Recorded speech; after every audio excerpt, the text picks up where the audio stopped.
Howdy. How are you feeling? Feeling wonderful. It's May, we're back in the building. Guys are around having fun playing football. It's a great time to be alive. Where are you in your recovery? Come along. Progressing as planned. Goal is to be back ready for training camp, and all signs point that I will be ready for training camp. How long were you dealing with that specific injury last year? Quite a while. I'd say kind of like week 9, 10, we took some MRIs of it and some stuff didn't show up. So we weren't really entirely sure what we were dealing with until I got the surgery. So that was a tough one. So we tried to, figure it out, but just things weren't popping up on the scans. And so just something that we were playing through probably for 10 weeks. It's fun stuff. When you say we, you? Me in the training room. They try, doing everything they can, to just help keep me on the field as much as I possibly could, try not to miss any practices and stuff like that, and they did a great job of that. And so it wasn't the most fun, but still could play at a high level. Did you and Mooney discuss the rehab process or going through the same thing together?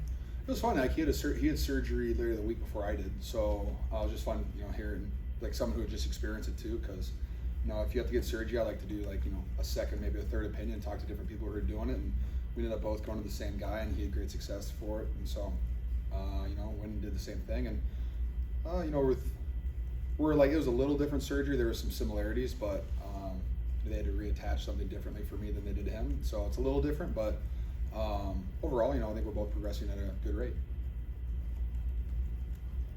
George, you spoke last night at the State of the Franchise. I did. Stuck me up there. What is the state of the franchise right now? State of the franchise? Got a really good roster, great coaches, great players, ready to win. I'd say that's the state of the franchise. Need to win now. Is that a prevailing feeling we need to win now? I feel like it has been every single year. That's your one goal is, to make it all the way, make it through the entire season, and then, get to the end and win. And unfortunately, we didn't do it again. So it's just all right, gonna climb the mountain again. This time we just have to win. George, it seemed like after that game, a couple days after that game, the Super Bowl, you took it really hard. Mm-hmm. Maybe harder than you've ever taken anything in the context of your NFL career before. Well, what made this one so difficult for you, and how do you put it past you and move forward? I'd say how I put it past me is, I'm still wake up every single day and I get to play football and I have another opportunity to go at it again this season. And nothing I can do about controlling that. It is what it is. And unfortunately, I didn't achieve the goal that I had to win a Super Bowl, but I have another opportunity to do it this year. So does that suck? Yeah. But the fact that I have another opportunity with a fantastic football team, great roster, I'd love to again bet on my team. Not really, but figuratively speaking, of course. Why was it so hard? Multiple reasons. When you playing football is really hard to make it through an entire season. To be as healthy as you can be, to try to make plays.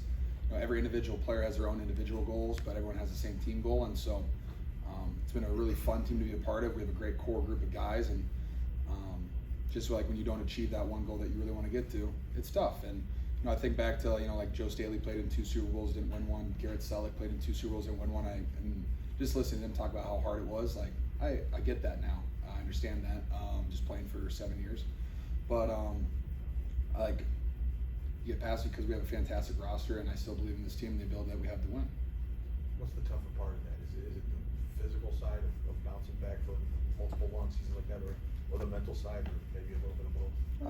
I think it's a little bit of both. I think pretty good on the mental side of it. Like I said, I woke up today and my wife's happy and healthy, and I get to play football every single day, so I'm good with that. Physical side, yeah, you take a lot of hits. It's a long season. 17 games plus 3 playoff games. Yeah, it's a long season. It definitely takes a toll on your body. So, and then you have a shorter recovery time. So, it's just kind of how you handle your rehab, how you handle your off season, and that prepares you, for July, August, and the rest of the season. So, there's a toll on it, but I'm still living my dream job. I play in football for a fantastic team, and I'm just excited to go to work every single day. So, I'm not less optimistic than I was last year or the year before that. I'm pretty excited still. George, speaking of long seasons, NFL owners have decided to make your seasons longer. Mm. Yeah, what are your thoughts on playing 18 games? 18 games. Well, I've been saying forever, I think we need 2 byes regardless. I think it's an incredibly long season. And in my opinion, an extra bye, all it does is add an extra week to the season, more TV deals and stuff like that, more money on TV. So I think realistically, if you want to play 18 games, you're going to have to like shorten something else somewhere. And they talked about taking a preseason game out, which to me doesn't really matter because I play in like 1 preseason game a year. I think most vets do. So that doesn't really do anything for anybody. But like you still have to practice, you still have to go through training camp, gets your body ready for a long season. But I think if you don't add 2 bye weeks, you're just going to look at the end of the season. You're going to look at a lot of teams. You're missing a lot of key players because I think it's hard for players to stay healthy that long. I also think 18 games is it's aggressive, and the one thing that's nice about the 16 games is we're 16. Now we're at 17. We've gotten to that somehow still. It just like I feel like the football's better. When you're playing those games, I think when you get towards the end of the year, like I said, you just have a lot of injured teams, a lot of stuff like that, and you're missing out on good football. And also, if you get to 18 games, is the paycheck getting cut into 18ths, or is it getting cut into, are you getting more money because of an extra game? So I think there's a lot of things to discuss, but I'm all for adding 2 byes to the season just because that gives you an extra week of football regardless. So I hope they get that, and hopefully someday too. I saw that we were talking about getting rid of spring football and just going into maybe July a little bit, which I don't disagree with, but I just really hope they don't take away my July 4th because I thoroughly enjoy celebrating July 4th.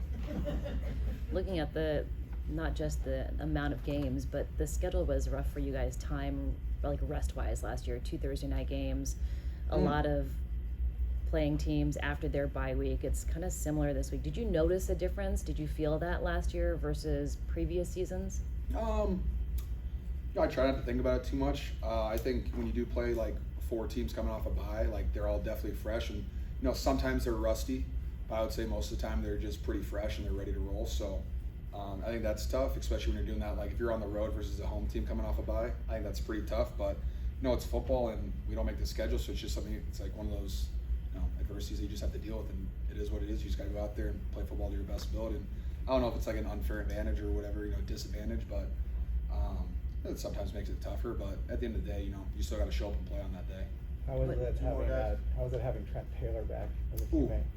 It's been fantastic. He spent all of OTAs living at my house, which was kind of nice because someone's living there, and just having a guy from the 2017 draft class has been fantastic. One of my best friends training with him every single day, so being able to share a locker with him again has been very fun for me, and being able to drive to work and stuff, it's great. And, someone too that is incredibly talented at returning punts, like he's always top 5, top 10 in punt return stuff, and always takes care of the football every single time he's back there. And hey, if you need him to run some good routes, on 3rd downs, he does a really good job of that too. And the fact that he knows our offense too, so he fits right in. And him and Brock, I feel like I've had a decent connection so far going. So hopefully that continues to go. But yeah, just having familiar faces in the building is fun because I feel like this is a pretty new team.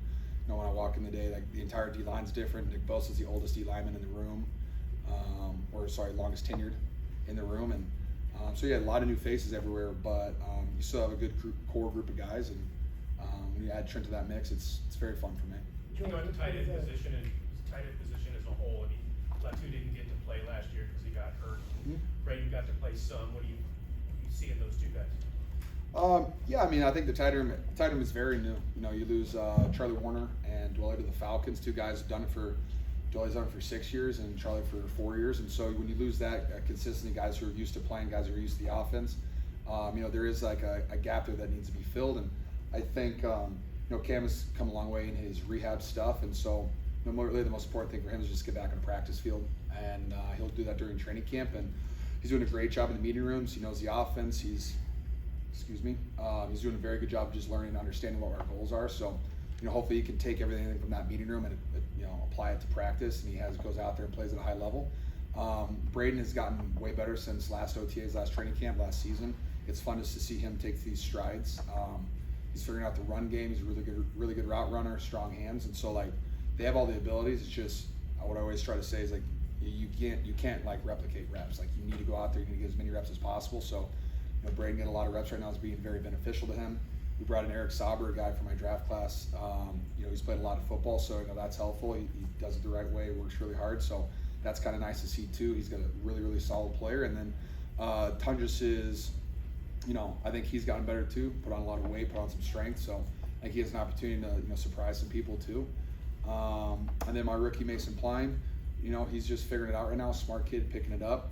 He's huge too, which is kind of fun. 6'6", like 250 plus, so that's kind of fun to see. But I mean, all in all, like my tight end needs as many reps as they possibly can. So these OTAs are huge for them, and just looking forward to how they keep taking steps in the right direction. Are they gonna go to? Last one, Brandon. With Jauan signing, I think he had like 19 catches last year. But how would you explain to people like his value? Because, you know, if you just look at the numbers, you're like, well, what's the big deal? Explain his value. I think every single person in the NFL that watches tape, every general manager, every scout, anybody that watches tape, they look at Jauan's film, they're like, holy cow, this guy is one of one. His mindset and his attitude when he's on a football field is completely different. He goes to that dark place that Coach Shanahan will talk about with like Pierre Garçon, and he just is very violent in the way that he plays the game, and which you don't see in all receivers.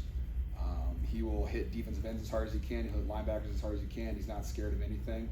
And if you need him to win on a one-on-one rep, he's going to win on that one-on-one rep. He's got incredibly strong hands, and it's just when you can, for a guy that does it all, he runs the routes, he does the run game, he shows up every day, you know, loving the game with a great attitude every single day, and then you get the game day and he makes all those plays. That's someone that you want to be in your building. It's someone that you want to pay. That's someone you want to reward because he's just going to keep bringing it every single day, and it's just going to raise the standard of everybody around him. So when you have a guy like that does everything, it's great for us. All right, thank you guys. George, are the 49ers tight ends going to TEU? Should they better? Otherwise, I'll have to fight all of them. They will be there though, yes. Okay. Thanks, guys. Yeah.